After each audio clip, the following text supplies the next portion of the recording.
Kami baru saja mendapat informasi sopir bus maut di Tol Sumo yang menyebabkan 14 orang tewas terindikasi mengkonsumsi sabu-sabu. Selain diduga dalam pengaruh narkoba, sopir yang mengemudikan bus maut itu diketahui tidak memiliki surat izin mengemudi atau SIM. Berikut keterangan Dirlantas Polda Jawa Timur Kombes Latif Usman Selasa siang di Mapolda Jawa Timur. Ternyata ada indikasi pengemudi ini menggunakan sejenis sabu.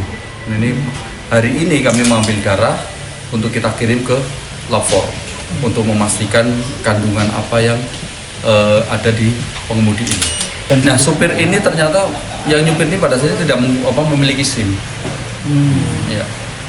Nah, ini makanya kita juga akan tahu statusnya, dia memang supir cadangan atau hanya kenet. Proses pemakaman 13 korban kecelakaan bus wisata di Tol Surabaya-Mojokerto diselimuti rasa haru. Mereka dimakamkan secara massal di pemakaman Desa Benowo, Surabaya. Sementara korban luka berat masih menjalani perawatan di sejumlah rumah sakit.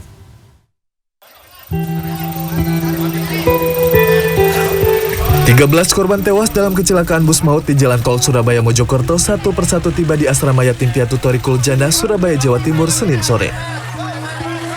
Setelah disolatkan, jenazah korban dimakamkan secara massal di pemakaman Islam Benowo yang berada tepat di sebelah asrama. Prosesi pemakaman diwarnai isak tangis keluarga. Di antara 13 korban tewas terdapat satu keluarga yakni Sony Supriyanto bersama istri dan kedua anaknya. Sedangkan satu anak Sony lainnya masih menjalani perawatan dan belum mengetahui jika anggota keluarganya telah meninggal. Di keluarga saya itu ada Mas Sony, kakak ipar, Mbak Titis, kakak kandung, anak yang kedua Gracie, sama anak yang ketiga Pak Steven, Abraham Steven. Korban tewas lainnya yang dimakamkan di Benowo adalah Adik yang merupakan sopir bus. Adik juga merupakan salah satu koordinator wisata pemilik agen perjalanan. Sementara satu korban tewas lainnya dimakamkan di Gresik.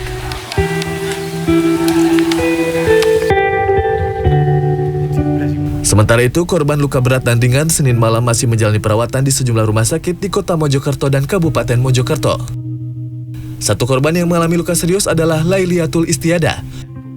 Perempuan 27 tahun ini akan menjalani operasi akibat patah tulang tangan kanan.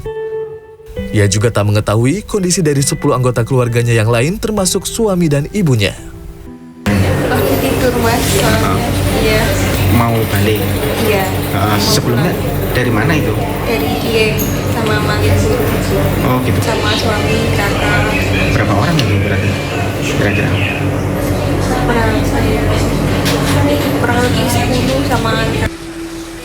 Sebelumnya bus pariwisata PO Ardianca yang mengangkut 31 penumpang dan 2 awak bus mengalami kecelakaan tunggal di kilometer 721 Tol Surabaya-Mojokerto Senin pagi. Akibat peristiwa ini, 14 orang penumpang tewas, 19 lainnya luka-luka.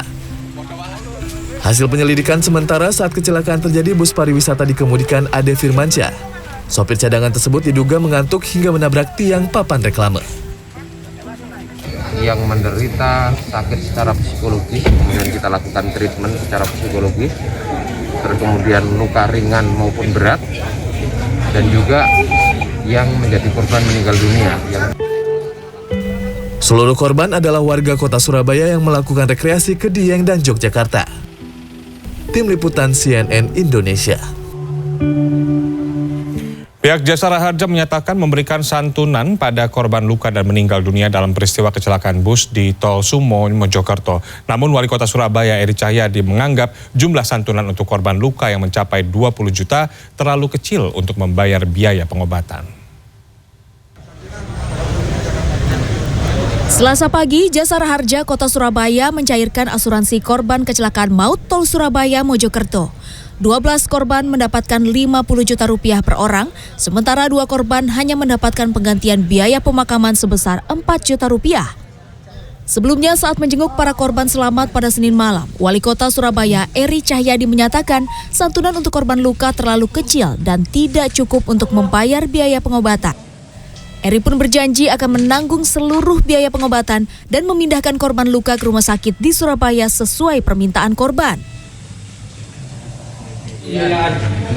Ini tadi disampaikan dijamin Jasara Harja senilai maksimal 20 juta. Nek lebih ya Pak Dewi sing tanggung jawab paling kotane. Kondisi Sementara PT Jasara Harja menyatakan menjamin santunan para korban selamat maupun meninggal dunia dengan rincian 20 juta rupiah untuk korban selamat dan 50 juta rupiah untuk korban meninggal dunia. Itu besaran untuk yang luka-luka sesuai dengan PMK ya, Peraturan Menteri Keuangan nomor 17 tahun 2017 itu untuk luka-luka maksimal 20 juta. Kemudian untuk yang meninggal dunia itu masing-masing korban itu 50 juta rupiah. Sebelum proses pemindahan perawatan korban kecelakaan, Eri Cahyadi akan mengirimkan dokter ke rumah sakit di Mojokerto untuk mengobservasi para pasien. Jika memungkinkan, maka secepatnya para korban akan dipindahkan ke rumah sakit di Surabaya untuk mempermudah penanganan. Tim Liputan CNN Indonesia. Korps Lalu Lintas Polri menerjunkan tim untuk olah tempat kejadian perkara kecelakaan bus wisata di Jalan Tol Surabaya Mojokerto yang menewaskan 14 orang. Olah TKP digelar untuk melengkapi berkas penyelidikan tim Polda Jawa Timur. Menggunakan alat Traffic Accident Analyst, tim Korlantas Polri dan Polda Jawa Timur mengukur area mulai dari 100 meter sebelum kecelakaan, lokasi kecelakaan, dan area setelah kecelakaan. Di lokasi olah tempat kejadian perkara, polisi tidak menjumpai tanda-tanda pengereman bus.